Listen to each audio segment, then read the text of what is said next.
देख रहे हैं इन डार्क राजकुमार के साथ। तो चलिए शुरू करते हैं आज की एक और हॉरर स्टोरी। दोस्तों 15 दिसंबर 2005 सवाई माधोपुर का एक छोटा सा कस्बा जहां से निकलती थी एक परमानेंट बस जिसका समय था रात के लगभग 7:30 बजे का। लेकिन एक रात कुछ ऐसा हुआ जिसके बाद उस बस की काया पलट गई, या फिर यूं कहें कि हमेशा हमेशा के लिए उस बस में सफ़र करना बंद कर दिया। मैं उसी बस में कंडक्टर रहा हूं और हमने अपनी ज़िंदगी में एक ऐसा डरावना किस्सा फेस किया है जिसे याद करने के बाद आज भी हमारे रोम रोम में डर बहने लगता है। तो आइए मैं आपको रूबरू करवाता हूं खुद के साथ हुआ एक भयानक किस्सा जो अच्छे अच्छे लोगों को डरा देने में सक्षम है। दोस्तों ये तब की बात है जब उस समय में एक बीमारी चली थी। उस बीमारी के दौरान काफ़ी लोग एक दूसरे से संक्रमित हो जाते थे और लोगों का कहना होता था कि गांव के अंदर किसी डायन का वास हो गया है जिसके कारण लोगों के अंदर ये बीमारी फैल रही है। कुछ पढ़े लिखे लोग इन चीज़ों पर बिल्कुल भी विश्वास नहीं करते थे तो कुछ लोग इसको सच मानते थे, मगर हमें इस चीज़ से कोई मतलब नहीं था। पर हम सेफ्टी रखते और गाड़ी चलाते। पर एक रात कुछ ऐसा हुआ जिसके बाद भूत के ऊपर यकीन करना हमारी आदत सी हो गई थी। सुबह सुबह जब हम अपनी बस लेकर निकले थे तब इतनी ज़्यादा भीड़ नहीं थी, लेकिन जैसे जैसे बस अपने आगे सफ़र को अंजाम देते हुए गई तो वैसे वैसे पूरी बस यात्रियों से भर गई। और अपना रूट पूरा करने के बाद जब वापस आने का समय हुआ तो आज रात के 7:30 बजे के बजाय रात के 8 बज चुके थे। इसी बीच हमारी बस एक स्टेशन के बगल से होते हुए गुजरने लगी, लेकिन किस्मत खराब होने की वजह से गलत समय पर फाटक बंद हो गया था। फाटक बंद होने और रेड लाइट होने की वजह से हमें कम से कम आधे घंटे का वहां पर इंतज़ार करना पड़ा। और उसका परिणाम ये हुआ कि अब हम पहले से भी काफ़ी ज़्यादा लेट हो चुके थे। जहां हमारी बस रात के 7:30 बजे ही गांव में पहुंच जानी चाहिए थी तो वहां हमें स्टेशन पर ही 8:30 बज चुके थे। ऐसे में लोगों की गालियां सुनना तय था, लेकिन अब हो भी क्या सकता था। किसी तरह से हम गांव में दाखिल हुए और जैसे हमारी बस गांव के अंदर पहुंची तो वहां पर हड़कंप मच गया। लोग जल्दी जल्दी बस से नीचे उतरने लगे। वो एक अंतिम गांव था और उसके बाद तो मानो जैसे बस पूरी खाली हो गई। इक्की दुक्की सवारी के अलावा अब बस एकदम खाली हो गई थी। इसका कारण ये भी था कि जिस गाँव के अंदर अब बस पहुंची थी वो गाँव उस इलाके का सबसे बड़ा गाँव था। खैर उसके बाद मैंने बस को आगे बढ़ाना शुरू कर दिया। वैसे तो मैं बस का कंडक्टर ही था, लेकिन कभी कभी ड्राइविंग भी किया करता था। ऐसे में मैंने थक हार कर आज ड्राइविंग करना ही बेहतर समझा और अपने ड्राइवर को टिकट काटने के लिए भेज दिया। थोड़ी देर बस चलाने के बाद जब मैंने देखा कि बस पूरी तरह से खाली हो चुकी है तो मैंने अपने ड्राइवर साहब को बुलाया और कहा, अरे शुभम भाई, अब आप गाड़ी चलाओ, अब मुझसे नहीं होगा। उस समय मेरा सर दर्द कर रहा था। फिर मैंने शुभम को वापस से ड्राइविंग सीट पर बिठा दिया और वापस से अपने कंधे पर बैग लटकाकर उसी के बगल वाली सीट पर सर रखकर सोने लगा। वो क्या था कि अब तक मेरे सर में भी थोड़ा दर्द महसूस हो रहा था और ऐसे में मैंने थोड़ी देर के लिए आराम करना ही बेहतर समझा।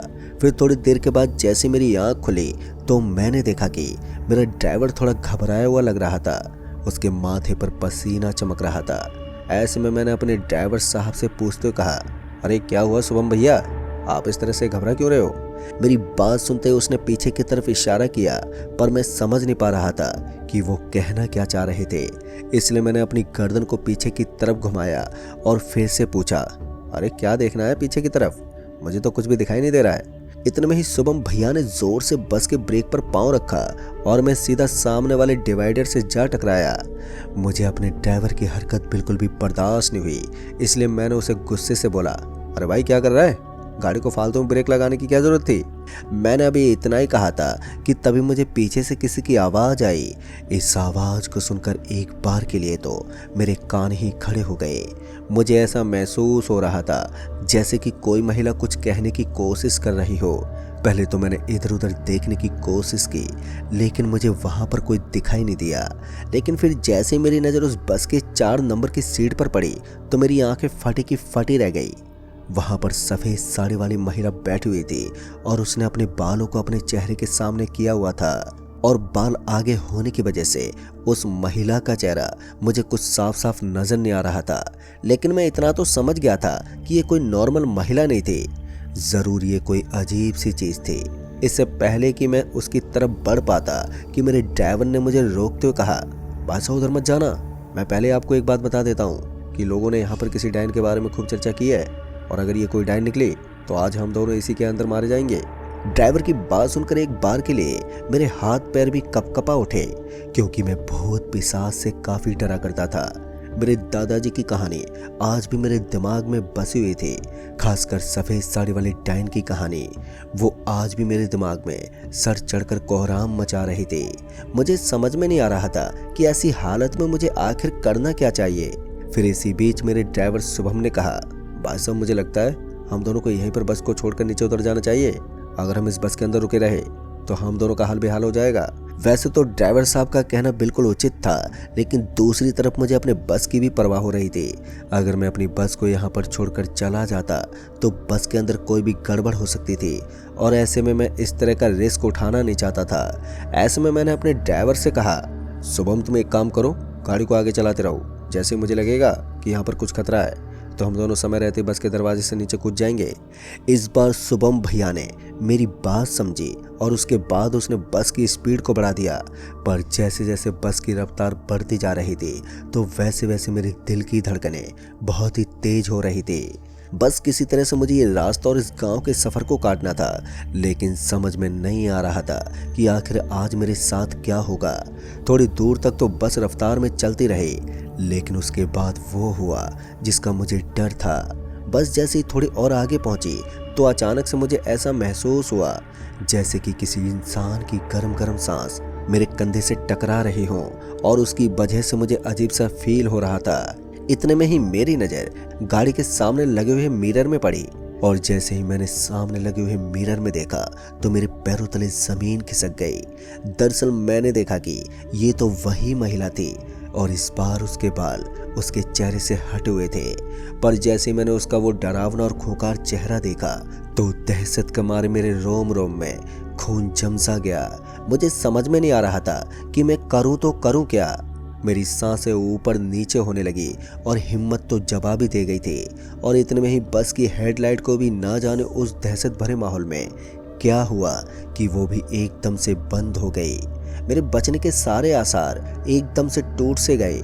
डर के इस माहौल में मैं खुद को संभाल पाने के लायक भी नहीं था। उधर मेरा ड्राइवर मौका पाते ही दरवाजा खोलकर किस तरफ भाग गया मुझे पता ही नहीं चला।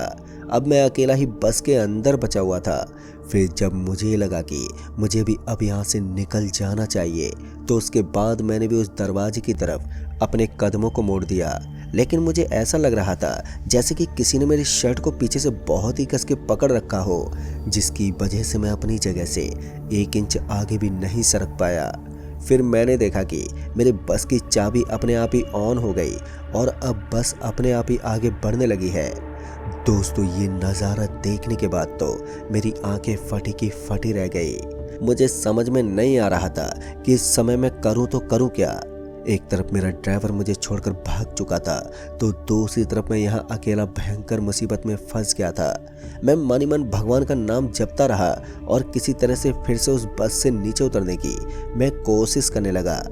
पहले तो मैंने सोचा था कि मैं ड्राइविंग सीट से ही नीचे उतर जाऊंगा, लेकिन जब ड्राइविंग सीट से उतरना मेरे लिए बहुत ही मुश्किल होने लगा तो मैं पीछे घूमा और उसके बाद भागता हुआ बस के दरवाजे के पास पहुंच गया।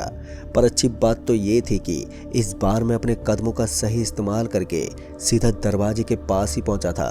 जैसे मैं दरवाजे के पास पहुंचा तो बस ने एकदम से रफ्तार पकड़ ली। जो बस अभी एकदम खामोश खड़ी थी अब वो रफ्तार से सड़क पर भागने लगी थी। ऐसे में अगर मैं बस से नीचे कूदता तो मेरी हड्डी पसलियां टूटना तय थी, लेकिन मेरे पास इसके अलावा कोई दूसरा और चारा भी नहीं था। ऐसे में मैं भागते हुए बस से तो नीचे कूद गया और मैं जैसे नीचे कूदा तब मेरे लिए अच्छी बात यह थी कि मैं सड़क के बगल में गिरा था, जिसकी वजह से मेरे शरीर पर ज़्यादा चोट नहीं आई। हालांकि एक बार के लिए मेरा पूरा शरीर झन्ना गया। उसके बाद मैं किसी तरह से उठा और अपने ड्राइवर को आवाज़ देने लगा। मैंने शुभम को 5 से 6 बार आवाज़ लगाई, लेकिन मेरी आवाज़ लगाने का कोई भी फ़ायदा नहीं हुआ। वो उस वीरान पड़ी सड़क के ऊपर मुझे कहीं भी नजर नहीं आ रहा था। फिर उसके बाद मैंने अपना फ़ोन निकाला और उसके फ़ोन पर फ़ोन किया। तब जाकर मुझे पता चला कि मेरा दोस्त शुभम इसी सड़क के ऊपर भाग रहा है और बस अभी कुछ देर पहले ही उससे आगे निकल चुकी थी। ऐसे में वो थोड़ा पीछे ही छूट गया था। अब ये सुनकर मेरे अंदर थोड़ी हिम्मत आई और मैं शुभम के आने का वेट करने लगा। मैंने भी शुभम को सारी बात बता दी थी। इसी बीच मुझे किसी के कदम पटकने की आवाज़ सुनाई दी। ऐसा लग रहा था कि कोई तेज गति से मेरी तरफ आ रहा है। मैं समझ गया कि ये मेरा ड्राइवर शुभम ही है, इसलिए मैं सड़क के बगल में बैठ गया। पर मुझे डर था कि कहीं इस रास्ते पर मुझे फिर से किसी अजीब चीज़ से सामना ना करना पड़ जाए। अभी मैं उस रास्ते पर बैठकर अपने ड्राइवर शुभम के आने का वेट ही कर रहा था कि मुझे महसूस हुआ कि बीच सड़क के ऊपर कोई खड़ा हुआ है जिसने लाल रंग के कपड़े पहने हुए हैं, यानी कि मेरा ड्राइवर शुभम ही था। वो शुभम को अपने पास देखकर मुझे काफ़ी राहत मिली। उसके बाद मैं जल्दी से भागता हुआ शुभम के पास गया और जैसे मैं उसके पास गया तो मैंने देखा कि वो भी काफ़ी ज़्यादा घबराया हुआ था और उसका शरीर भी मानो अब जवाब दे चुका था। उसके बाद हम दोनों ने कुछ सोचा और हम दोनों सड़क से नीचे उतरने लगे। पर तभी कुछ ऐसा हुआ जो हम दोनों की सोच से भी परे था। हम दोनों जैसे ही सड़क से नीचे उतरने वाले थे कि तभी हमने देखा कि उस तरफ का पूरा एरिया एक खाई के रूप में तब्दील हो गया था। लेकिन दोस्तों, हैरानी वाली बात तो ये थी कि अभी अभी उस तरफ मुझे सिर्फ पेड़ पौधे ही नजर आ रहे थे। एक तरफ उस गहरी खाई को देखकर मेरा दिमाग सनक गया। ऐसा कैसे मुमकिन हो सकता था। फिर इसी बीच मुझे किसी बस के आने की आवाज़ सुनाई दी। बस की आवाज़ को सुनकर मेरे कान एकदम से खड़े हो गए। कहीं ना कहीं मैं इस बात को समझ गया था कि ये कौन सी बस थी और आखिर हमारी तरफ क्यों आ रही है। मैंने अपने ड्राइवर शुभम की तरफ इशारा किया तो शुभम भी मेरे इशारे को समझ गया। हम दोनों इस बात को अच्छी तरह से समझ गए थे कि जो बस हमारी तरफ बढ़ रही है वो हमारी ही बस है और उसको ड्राइव करने वाला एक इंसान नहीं बल्कि एक शैतान है जो हमें कभी भी मौत के घाट उतार सकता है। ऐसे में हमें इस रास्ते से जल्दी निकलना था, लेकिन यहाँ से निकलने का कोई मार्ग ही नहीं था जो हमें हमारी राह तक पहुँचा सके। दोस्तों, मैं चाहता तो इस वक्त अपने ड्राइवर शुभम के साथ सड़क के बगल में किसी पेड़ के पास रुक सकता था, लेकिन उस वक्त मैं एक बात अच्छी तरह से जानता था कि अगर मैंने कहीं पर भी रुकने की कोशिश की तो खतरा कम होने की बजाय बढ़ जाएगा और हमारे मरने के चांस भी उतने ही बढ़ जाएंगे। ऐसे में मैंने तय किया कि हमें बस के उल्टे साइड भागना है। इस वक्त जैसा मैं करने वाला था तो मैंने उसी के बारे में अपने ड्राइवर को भी बता दिया और अब हम दोनों अपनी ही बस से बचने के लिए लगातार सड़क पर भागते जा रहे थे। कुछ दूर तक भागने के बाद हम दोनों को एक सुनसान पड़ी जगह नजर आने लगी। ठीक से देखने पर पता चला कि ये सड़क के बगल में पड़ने वाला एक कब्रिस्तान था। उस कब्रिस्तान को देखते ही हमारी आंखें बड़ी बड़ी हो गई, क्योंकि अब यही एक आखिरी स्थान था जहां पर रुकने की कोई जगह थी। आगे का इलाका तो वैसे भी एकदम सुनसान ही पड़ा रहता था। ऐसे में मेरे ड्राइवर शुभम ने कहा, भाई साहब, मुझे लगता है कि हमें यहीं पर रुकना चाहिए। उसकी बात सुनकर मेरे तो रोंगटे खड़े हो गए, लेकिन उस टाइम पर हम दोनों इतने ज़्यादा बेबस हो गए थे कि हमारे पास इसके अलावा कोई दूसरा रास्ता भी नहीं था। हम चाहते तो उस कब्रिस्तान से आगे जा सकते थे, लेकिन ठंड के उस कहर ने हम दोनों को वहीं पर ठहरने पर मजबूर कर दिया।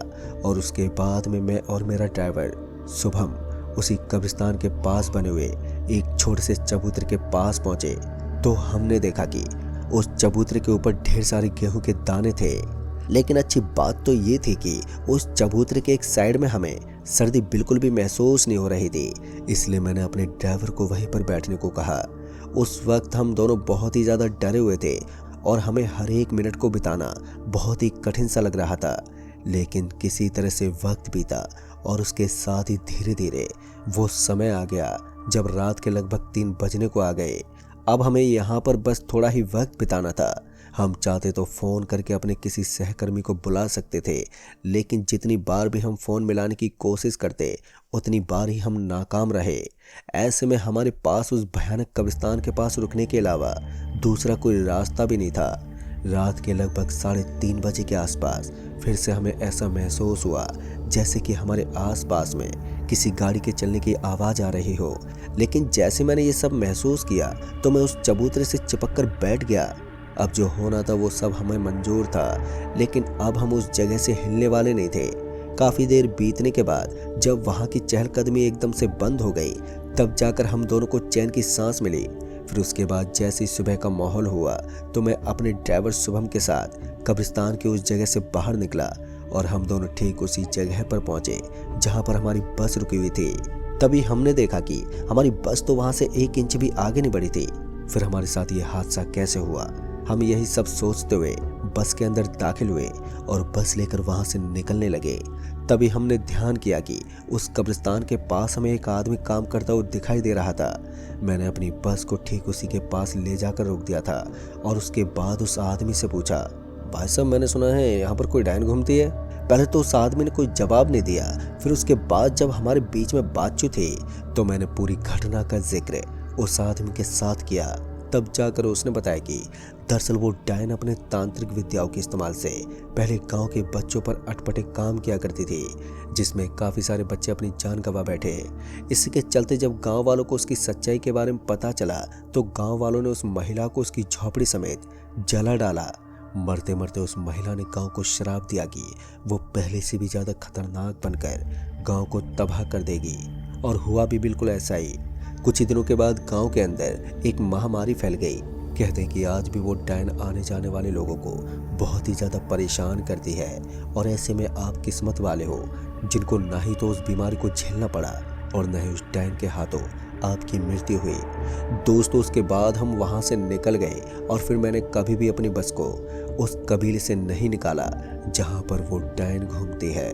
तो दोस्तों इस कहानी में बस इतना ही। कहानी आपको पसंद आई हो तो वीडियो को लाइक शेयर कमेंट ज़रूर कर दें और साथ ही अगर आप चैनल पर नए हैं तो चैनल को भी सब्सक्राइब ज़रूर कर लें। तो मैं आपका दोस्त राजकुमार जल्द ही मिलूंगा ऐसी एक और डरावनी कहानी के साथ। तब तक के लिए बाय एंड टेक केयर।